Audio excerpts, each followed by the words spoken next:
BMS academy में आपका स्वागत है। किसी वर्ड के साथ आप किसी साइट का लिंक जोड़ना चाहते हैं तो वो भी आप दे सकते हैं। इसके लिए आप सेलेक्ट कर ले पहले किसी वर्ड को, उसके पश्चात यहाँ पे लिंक पे क्लिक करें। आपके पास वेबसाइट का एड्रेस पूछा जाएगा और आप यहाँ एक वेबसाइट का एड्रेस डाल सकते हैं जिस भी वेबसाइट को आप लिंक करना चाहते हैं। और यदि आप ईमेल एड्रेस चाहते हैं लिंक करना तो वो भी आप यहाँ क्लिक करके दे सकते हैं। जैसे ही ओके करता हूँ यहाँ पे मेरे पास देखिए लिंक अवेलेबल हो जाता है। इसी के साथ यहाँ पे आपके पास नंबर लिस्ट अवेलेबल है। मान लीजिए मैं कुछ टाइप करना चाहता हूँ और उसको मैं नंबरिंग देना चाहता हूँ तो सिलेक्ट करके नंबरिंग दे सकता हूँ और इसी तरह से बुलेटिन लिस्ट भी दे सकता हूँ। मैं यहाँ से चाहूँ तो इंडेंट कर सकता हूँ टेक्स्ट को, जो टेक्स्ट सिलेक्टेड है, और इसी के साथ यहाँ पे कोड्स प्रोवाइड किए जा सकते हैं। लेफ्ट, यदि मैं अपने टेक्स्ट को सिलेक्ट कर लूँ तो यहाँ से मैं लेफ्ट, सेंटर और राइट अलाइनमेंट भी प्रदान कर सकता हूँ। इसी के अलावा यदि आप मान लीजिए आप चाहते हैं कि कलर्स वगैरह जो आपने दिए हैं वो हटाने हैं तो आप इसके लिए टेक्स्ट को सिलेक्ट करें जिसमें फॉर्मेटिंग है और यहाँ से रिमूव फॉर्मेटिंग पे क्लिक कर दें तो आपका जो टेक्स्ट है वो बिल्कुल सिंपल और नॉर्मल अवेलेबल हो जाएगा। तो इस तरह से आप अपने बेसिक्स बटन्स का प्रयोग कर सकते हैं ईमेल करते हुए भी। इसी के साथ यहाँ पे चेक स्पेलिंग का ऑप्शन भी अवेलेबल है। आपके स्पेलिंग्स को भी चेक किया जाएगा। यदि आप एक बार क्लिक कर दें तो रीचेक और डन का बटन अवेलेबल हो गया है। यदि कुछ और ऐड करते हैं तो रीचेक कर सकते हैं, अन्यथा आप इसे डन कर सकते हैं। अब हम मेल भेजना चाहते हैं तो सबसे पहले मैं यहाँ मेल एड्रेस डालता हूँ जिसे मुझे मेल डालना है। तो यहाँ मैंने issstworld@gmail.com का मेल आईडी पिक किया है और टाइप कर दिया है। एक से अधिक एड्रेस होने पे आप कॉमा का यूज कर सकते हैं और साथ ही यहाँ ऐड CC और ऐड BCC के द्वारा CC और BCC को भी मेल भेज सकते हैं इनके साथ ही। यहाँ पे सब्जेक्ट, जो मैं सब्जेक्ट देना चाहता हूँ वो दे सकता हूँ।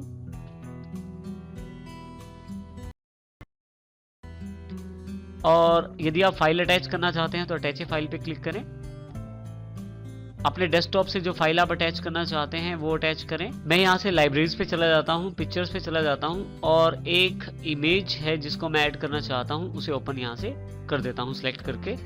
तो देखिए यहाँ पे अटैचमेंट की जा रही है, जो मुझे दिखाई जा रही है कि मेरी जो फाइल है वो इस मेल के साथ जुड़ चुकी है।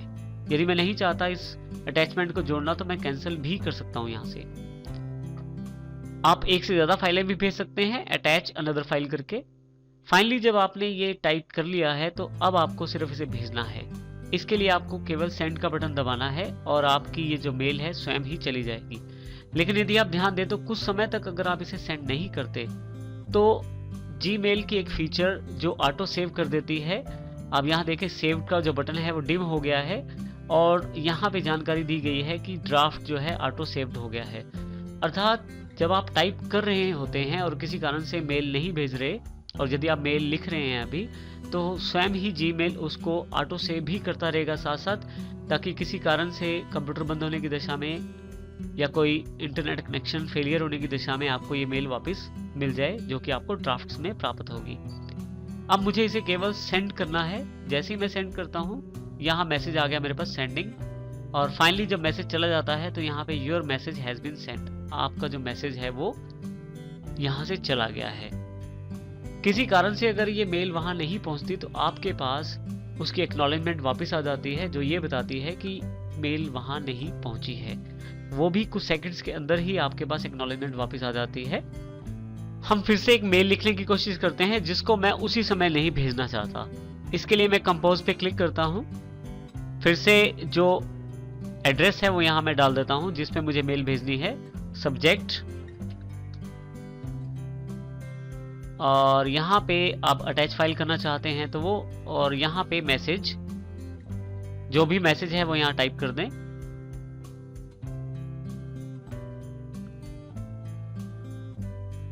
यहाँ पे जैसे ही मैं अपना मैसेज टाइप करता हूँ और मैं इस मेल को नहीं भेजना चाहता तो उस केस में मैं सेव नाउ कर सकता हूँ। यहाँ पे मैसेज लिखने के पश्चात यदि मैं चाहता हूँ कि इस मेल को अभी नहीं भेजना, बाद में भेजना है, तो उसको यहाँ से मैं सेव नाउ पे क्लिक कर सकता हूँ ताकि मेरे पास ये ड्राफ्ट्स में आ जाए।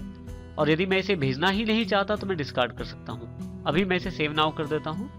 जैसे ही सेव नाउ करता हूँ अब मेरे पास, यदि ड्राफ्ट की तरफ देखें तो यहाँ एक नंबर इसमें इंडिकेट करता है कि आपके पास ड्राफ्ट में एक मेल अवेलेबल है, अर्थात एक मेल जो सेंड नहीं की गई है और ड्राफ्ट में सेव हो गई है।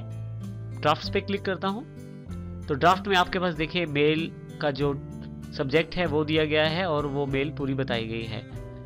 अब यदि आप चाहते हैं बाद में किसी भी समय मेल को भेजना, तो अब केवल आपको ये ड्राफ्ट क्लिक करके खोलना है और फाइनली फिर सेंड के बटन पे क्लिक कर देना है।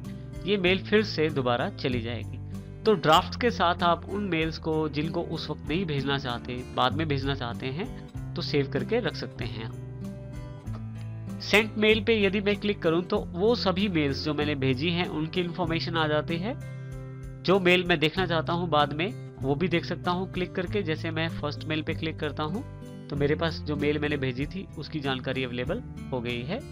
यहाँ से बैक भी कर सकता हूं मैं। इसी के साथ यहाँ पे यदि आप ध्यान दें तो अटैचमेंट का साइन है जो ये जानकारी देता है कि ऊपर वाली मेल में किसी भी तरह की कोई अटैचमेंट नहीं दी गई साथ में, और नीचे वाली फाइल में एक अटैचमेंट भेजी गई है साथ में। तो इस प्रकार से आप सेंट मेल में अपनी भेजी गई मेल्स की डिटेल देख सकते हैं। इनबॉक्स पे क्लिक करें यदि आप, तो जो मेल्स आपके पास आई हैं उनको आप यहाँ से देख सकते हैं। जैसे कि गूगल की जो टीम है उनकी मेल्स मुझे आई हैं। जिस मेल को मुझे देखना है उस मेल पे मैं क्लिक कर देता हूँ, वो मेल मेरे पास ओपन हो जाती है। उस मेल का जो मैसेज है वो यहाँ अवेलेबल हो गया है, तो उस मेल्स को पढ़ सकता हूँ मैं। और इस प्रकार से मैं इनबॉक्स में कोई भी मेल पढ़ सकता हूँ। चाहूँ तो यहाँ से मैं फिर से वापस आ सकता हूँ बैक, और कोई मेल पढ़ना चाहता हूँ तो वो भी पढ़ सकता हूँ। यहाँ ध्यान दीजिए जो मेल्स अभी बोल्ड हैं वो ये जानकारी देती हैं कि ये मेल अभी रीड नहीं की गई हैं, और जो ये मेल मैंने पढ़ ली है ये अब सिंपल लेटर्स में अवेलेबल हो गई है। फिर से मैं इस मेल को क्लिक करता हूँ तो आप देखेंगे कि यहाँ पे मेरे पास दूसरी मेल अवेलेबल है, जिसमें जब भी कोई मेल आपके पास आती है तो उसका टाइम भी आपके पास यहाँ अवेलेबल हो जाता है कि वो मेल आपके पास कब अवेलेबल हुई। इसी तरह से यहाँ से फिर से बैक आ जाता हूँ। आप चाहें तो यहाँ क्लिक कर लें, चाहें तो इनबॉक्स पे दोबारा क्लिक कर लें।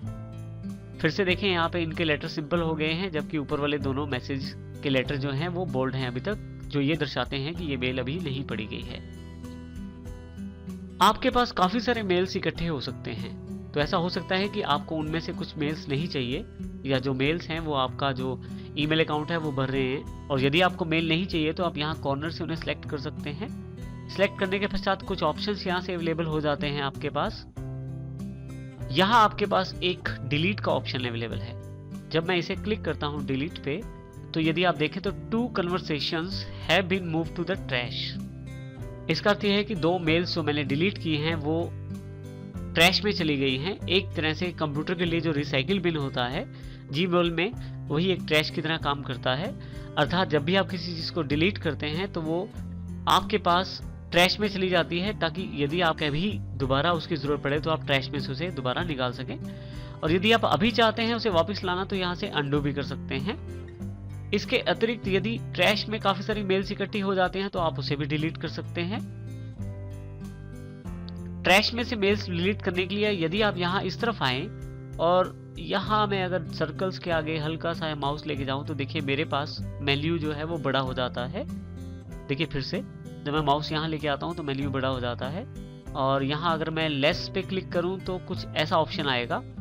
माउस ले जाने पे मोर पे क्लिक करूँगा तो मेरे पास वो सारे ऑप्शंस जो छुपे हुए थे वो मेरे सामने आ जाते हैं। यहाँ पे यदि मैं ट्रैश पे क्लिक करूँ तो मेरे पास उन मेल्स की जानकारी आ जाएगी जो मेल्स मैंने डिलीट की थी, और ये जो मेल्स होती हैं ऑटोमेटिकली 30 दिन के भीतर अपने आप यहाँ से डिलीट हो जाते हैं। और यदि आप इन मेल्स को नहीं चाहते तो आप एम्प्टी ट्रैश नाउ क्लिक करके अपने ट्रैश बॉक्स को खाली कर सकते हैं, अर्थात सभी डिलीटेड मेल्स को अपने इस अकाउंट से हटा सकते हैं।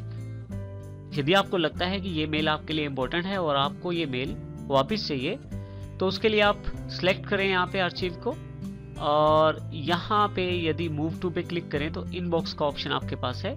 मैं यहाँ इनबॉक्स पे क्लिक कर देता हूँ तो आपकी ये जो मेल है यहाँ से उठ के इनबॉक्स में वापस आ गई है। देखिए इनबॉक्स में देखें तो हमारे पास ये मेल अवेलेबल हो गई है। परंतु यदि आप मेल्स को डिलीट करना चाहते हैं ट्रैश में से तो मैं ट्रैश पे क्लिक करता हूँ, एम्प्टी ट्रैश नाउ करता हूँ तो मेरे पास यहाँ पे एक कंफर्म डिलीट मैसेज अवेलेबल हो जाता है, जो ये जानकारी देता है कि अब अगर मैं इसे डिलीट करता हूँ ट्रैश में से नहीं वापस पा पाऊंगा। तो मैं यहाँ ओके कर देता हूँ। और फाइनली मेरे पास ये जो मेल्स हैं ट्रैश से भी डिलीट हो जाती हैं। जब आपके पास काफी सारी मेल्स इकट्ठी हो जाते हैं इनबॉक्स में, तो ये याद रखना मुश्किल हो जाता है कि कौन सी आप पढ़ चुके हैं और कौन सी नहीं। तो यदि आप इकट्ठा देखना चाहते हैं उनको, तो आपके पास यहाँ पे सिलेक्ट का ऑप्शन अवेलेबल है, आप इसे क्लिक करें। यदि मैं यहाँ से केवल रीड सिलेक्ट कर लूँ तो वो मेल्स जिन्हें मैं पढ़ चुका हूँ उन पे यहाँ देखिए क्लिक अवेलेबल हो गया है। और यदि मैं चाहता हूँ उन मेल्स को देखना जिन्हें मैंने अभी नहीं पढ़ा है, अनरीड पे क्लिक कर दूंगा तो वो मेल्स अवेलेबल हो जाएंगी जिनको मैंने नहीं पढ़ा है अभी।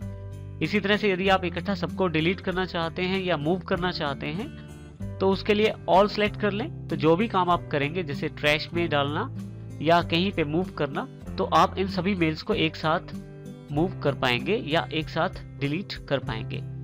इसी के साथ साथ यदि मैं यहाँ नन कर देता हूँ तो फिर ये मेरे पास सभी मेल्स जो हैं वो डीसेलेक्ट हो जाती हैं। इसी के साथ नेक्स्ट ऑप्शन यदि मैं यहाँ ध्यान दूं तो मेरे पास